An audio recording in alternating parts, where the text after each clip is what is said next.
Colleges وغیرہ میں پڑھتی ہیں، والدین پر لازم ہے کہ ان پر خاص توجہ دیں اور ان کی تعلیم کا وہی طریقہ اختیار کریں جو شریعت کی نظر میں جائز ہو۔ نمبر 4، ارتداد، دین سے پھرنا، مذہب اسلام کو چھوڑنا۔ ارتداد کے اسباب پر غور کر کے اس کو دور کرنے کی راہیں نکالی جائیں اور ہر طرح سے بچوں اور خاص کر بچیوں کو اس فتنے سے بچایا جائے، چونکہ کسی ایک کو بھی سیدھی راہ دکھا دینا بارگاہ خداوندی میں سرخ اونٹ ذبح کرنے سے کہیں بہتر ہے۔ نمبر 5، جو بچے یا بچیاں العیاذ باللہ اس فتنے میں مبتلا ہو چکے ہوں ان کو بھی حکمت عملی سے نکالنے کی کوشش کی جائے۔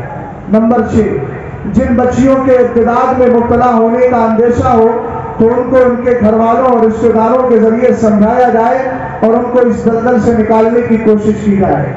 نمبر 7، جو بہت اہم ہے، اس پر خاص توجہ دیں، مسجدوں اور جلسوں میں اس عنوان پر قابل اور معتبر علماء و خطبہ سے مہذب اور محتاط انداز میں تقریریں کروائی جائیں۔ لفظ محتاط پر خاص توجہ فرمائیے گا۔ نمبر 8، آس پاس اور ارد گرد بسنے والے مسلم سماج کے غریبوں، بیواؤں اور یتیموں کا بھرپور خیال رکھا جائے کہ کہیں کوئی مسلم غربت و مفلسی کی وجہ سے اسلام سے دور تو نہیں ہو رہا ہے۔ نمبر 9، ایمان و عقیدے کے لیے جس طرح کافر حربی نقصان دہ ہیں، اسی طرح گستاخان رسول صلی اللہ علیہ وسلم دیابنا وہابیہ بھی نقصان دہ ہیں، اس لیے اپنی بیٹیوں کو ہرگز ان کے نکاح میں نہ دیں۔